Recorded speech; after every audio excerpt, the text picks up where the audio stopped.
Good morning everyone. आज हम पढ़ेंगे चोल गवर्नमेंट के बारे में, यानी कि चोलों की जो सरकार हुई है उसके बारे में हम इसमें देखेंगे। Settlements of peasants called become prosperous with the extension of irrigation agriculture, यानी कि जो किसानों की जो बस्तियाँ होती थी उन्हें उर कहा जाता था, और वो जो थी सिंचाई और कृषि के विस्तार में समृद्ध हुई। यानी कि क्या हुआ, उनका सिंचाई के माध्यम से उन्हें कृषि का विस्तार किया, वो उसमें समृद्ध हो गए। आगे देखते हैं। Groups of such villages formed large units called Nadu.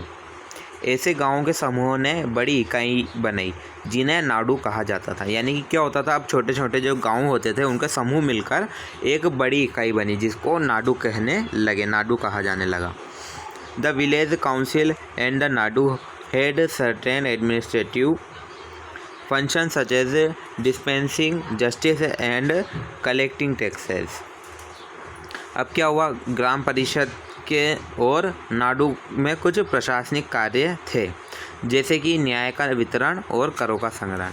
यानी कि क्या होता था, अब एक ग्राम परिषद बनाई गई, यानी कि गाँव के जो कुछ लोगों के द्वारा एक परिषद बनाई गई थी, और जो नाडू जो थी, यानी कि जो छोटे छोटे गांव से मिलकर जो एक इकाई बनी थी नाडू, उसमें कुछ प्रशासनिक कार्य थे। यानी कि प्रशासनिक कार्य क्या, एक तो न्याय कराना, यानी कि कोई दो लोगों के बीच में झगड़ा हो गया तो उनको झगड़ा सुलझाना, उनका न्याय कराना, न्याय से फैसला देना, इस तरह से न्याय के कार्य करना। और करों का संग्रहण, यानी कि जो जितने भी कर लगाए जाते थे, जिस चीज़ पर टैक्स लिया जाता था, उनका संग्रहण, उनका रिकॉर्ड वगैरह रखना, ये उनके दो कार्य थे। आगे देखते हैं हम। Rich peasants of the Vellala caste had significant control upon the affairs of the nadu under the directions and supervisions of the central Chola government. अब क्या हुआ, वेलाला एक जाति थी, उसके जो धनी किसान थे उनका केंद्रीय चोल सरकार, यानी कि जो चोल सरकार का जो पूरे पे नियंत्रण था, उनके निर्देश और देखरेख में नाडू के मामलों पर महत्वपूर्ण नियंत्रण था। यानी कि जो वेलाला जो जाति होती थी वो नाडू पर नियंत्रण करते थे, जो कि उनका संबंध चोल सरकार से अच्छा था। वो चोल सरकार से आदेश पर उनकी देखरेख और उन पर नियंत्रण करते थे।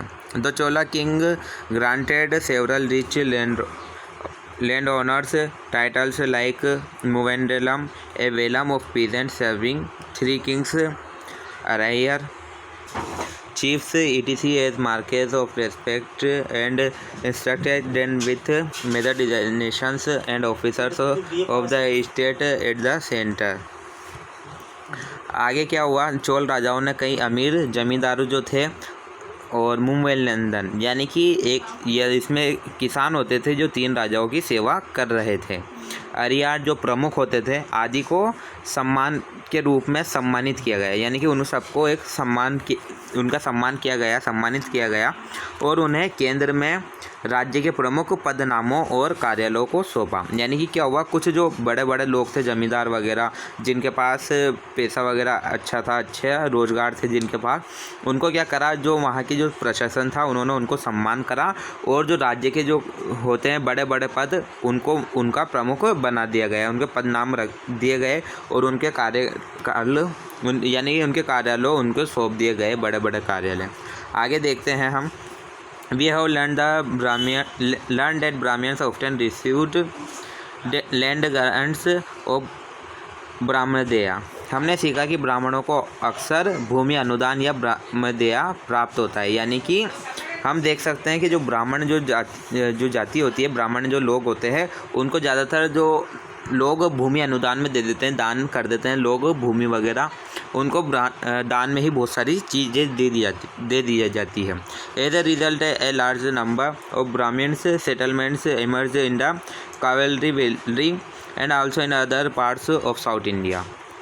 परिणाम स्वरूप कावेरी जो घाटी है और दक्षिण भारत के अन्य जो हिस्से हैं, वहाँ पर भी बड़ी संख्या में ब्राह्मण बस्तियाँ उभर कर सामने आई। आगे देखते हैं। Associations of traders now as Nagarams also performed administrative functions in towns from time to time। नगमों के रूप में जाने वाले व्यापारियों के संघों ने समय समय पर कस्बों में प्रशासनिक कार्य किए। यानी कि क्या होता था, अब जो नगमों के नाम से जो जाने जाते थे व्यापारी, उन्होंने संघों में यानी कि संघ में होकर एकजुट होकर कई लोगों ने मिलकर एक ग्रुप वगैरह बना लिया था और कस्बों में वो कई प्रशासनिक कार्य करते थे। इसके आगे हम नेक्स्ट क्लास में पढ़ेंगे।